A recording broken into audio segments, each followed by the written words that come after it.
Right breaking చూస్తున్నా Medchal surrogacy కేసులో కొత్త కోణం వెలుగు చూసింది. వివిధ రాష్ట్రాల్లోని ఫెర్టిలిటీ సెంటర్లతో లక్ష్మికి డీల్స్ ఉన్నట్లు పోలీసులు గుర్తించారు.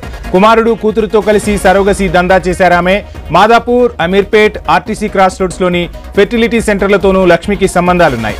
ఇప్పటికే ఆమెపై ముంబైలో విమెన్ ట్రాఫికింగ్ కేసు నమోదైంది. మరోవైపు సరోగసి ఏజెంట్ గా లక్ష్మి కుమారుడు పనిచేసినట్లు పోలీసులు గుర్తించారు. 6 ఫెర్టిలిటీ సెంటర్లకు నోటీసులు జారీ చేశారు.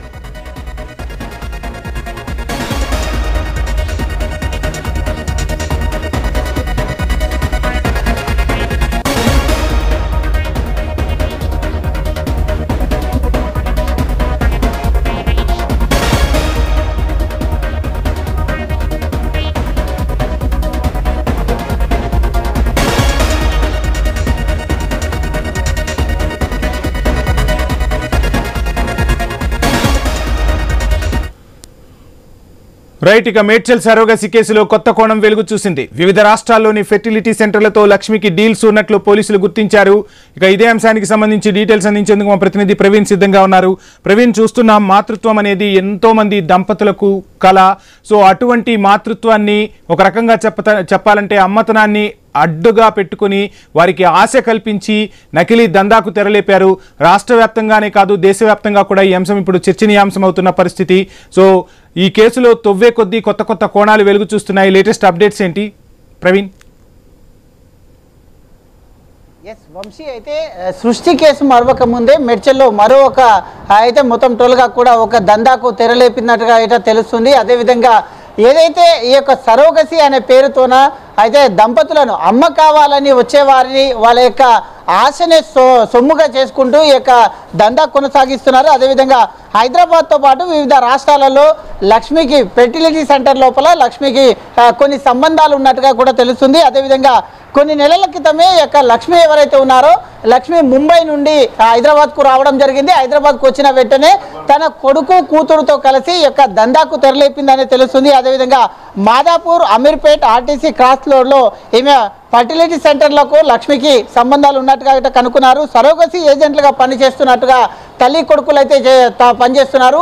అయితే మొత్తం టోల్గా చూస్తే ఎవరైతే గర్భిణీ స్త్రీలు ఉంటారో ఆ యొక్క గర్భిణీ స్త్రీలను టార్గెట్ చేస్తూ వీళ్ళు మొత్తం టోల్గా దందా కొనసాగిస్తున్నారు. ఒక్కొక్కరి దగ్గర మొత్తం దంపతుల దగ్గర 30 నుండి 40 లక్షల వరకు వసూలు చేస్తూ కోట్లకు పడగలెత్తినట్టుగా కూడా తెలుస్తుంది. భారీగా ఆస్తులను కూడబెట్టినట్టుగా కూడా తెలుస్తుంది. కాబట్టి మొత్తం టోటల్గా ఏక కాలనీ లోపల ఉండేటటువంటి ఏదైతే 2 అంతస్తుల బిల్డింగ్ ఉంటుందో ఆ 2 అంతస్తుల బిల్డింగ్ లోపల మొత్తం టోల్గా ఈ దాంట్లో ఒక 30 నుండి 40 మంది వరకు అయితే ఈ యొక్క గర్భవతులు ఎవరైతే ఉంటారో వాళ్ళని అక్కడ ఉంచినట్టుగా తెలుస్తుంది. ఈ యొక్క కాలనీ లోపల ఎవరిని చూసినా కానీ కాలనీ లోపల కూడా ఎవరికి గుట్టు చప్పుడు కాకుండా నిర్వహించడం వలన కొంతమంది కాలనీ వాసులకు డౌట్ రావడం చేత పోలీసులకు సమాచారం ఇచ్చారు. పోలీసులకు సమాచారం ఇచ్చిన వెంటనే పోలీసులు ఆ యొక్క కేంద్రం పైన రైడ్ చేయడం జరిగింది. రైడ్ చేసిన వెంటనే ఈమెకు ఉన్నటువంటి ఏదైతే ఈ యొక్క హైదరాబాద్ సెంటర్లలో ఈమెకు ఉన్నటువంటి ఫర్టిలిటీ సెంటర్లలో ఏవేవి లింకులు ఉన్నాయో ఆ లింకులను మొత్తం టోల్గా కూడా ఆ పోలీసులు రికార్డులు కూడా పరిశీలిస్తున్నారు. ఎక్కడెక్కడ కొన్ని హాస్పిటల్స్ కూడా ఈమెకు లింకులు ఉన్నట్టుగా తెలుస్తుంది. కాబట్టి హైదరాబాద్లో ఉండేటటువంటి పలు హాస్పిటళ్ల పైన కూడా క్లినిక్ల పైన కూడా అయితే వీళ్ళపైన మొత్తం టోల్గా ఆ యొక్క రికార్డులను పరిశీలిస్తున్నారు. వీరి నుంచి ఒక డైరీ కూడా దొరకడం జరిగింది. కాబట్టి ఆ డైరీ లోపల మొత్తం టోల్గా 80 మంది సరోగసి దంపతుల కాంటాక్ట్లు కూడా పోలీసులు సేకరించారు. సేకరించిన నేపథ్యంలో ఆ యొక్క 80 మందికి కూడా మొత్తం పోలీసులు అయితే మొత్తం టోల్గా కాల్ చేస్తున్నారు. వాళ్ళ కొంతమంది పరిస్థితి అయితే ఎవరైతే ఈ యొక్క అయితే అద్దె గర్భం తీసుకొని ఆ యొక్క సరోగసి పేరుతోనే పిల్లల్ని అమ్ముతున్నారో ఆ యొక్క అద్దె గర్భం చేసినటువంటి మహిళలు ఒకసారి 2 సార్లు 3 సార్లు కంటిన్యూగా చేయడం వలన వాళ్ళ ఆరోగ్య పరిస్థితి కూడా క్షీణించింది అంటూ కూడా పోలీసులు సమాచారం కనుక్కున్నారు. అదేవిధంగా ఈమెకు ఇతర రాష్ట్రాలలో ఉన్నటువంటి లింకుల పైన కూడా పోలీసులు అయితే మొత్తం ఆరా తీస్తున్నారు.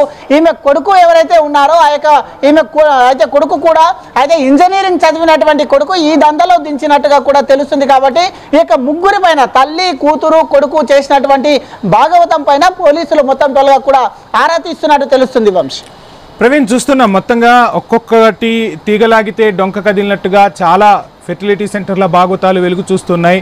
సో మొత్తంగా అటు పోలీసులు ఇటు మీడియా కూడా అప్రమత్తం చేస్తుంది. ఐ న్యూస్ ఎప్పటికప్పుడు కూడా ఏదైతే సృష్టి కేసు బయటపడిందో అప్పటి నుంచి కూడా ఆ ప్రజలను అప్రమత్తం చేస్తూ వస్తున్న పరిస్థితి. ఇటు పోలీసులు కానీ ఇటు వైద్యాధికారులు కానీ ఇటువంటి తల్లిదండ్రులకు ఎటువంటి సూచనలు చేస్తూ ఉన్నారు? భవిష్యత్తులో ఇటువంటివి జరగకుండా ఉండాలంటే ఇంకా ఎటువంటి జాగ్రత్తలు తీసుకోవాలంటారు?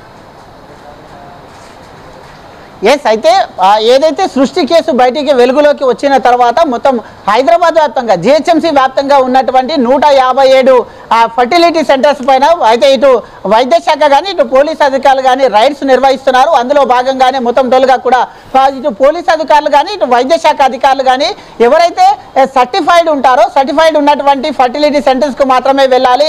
ఎవరైతే అయితే మొత్తం టోల్గా సర్టిఫైడ్ డాక్టర్స్ ఉంటారో వాళ్ళ దగ్గరికే వెళ్ళాలి. ఆన్లైన్లో అయితే ప్రకటనలు చూసి మోసపోవద్దు అంటూ కూడా ప్రజలను అప్రమత్తం చేస్తున్నారు.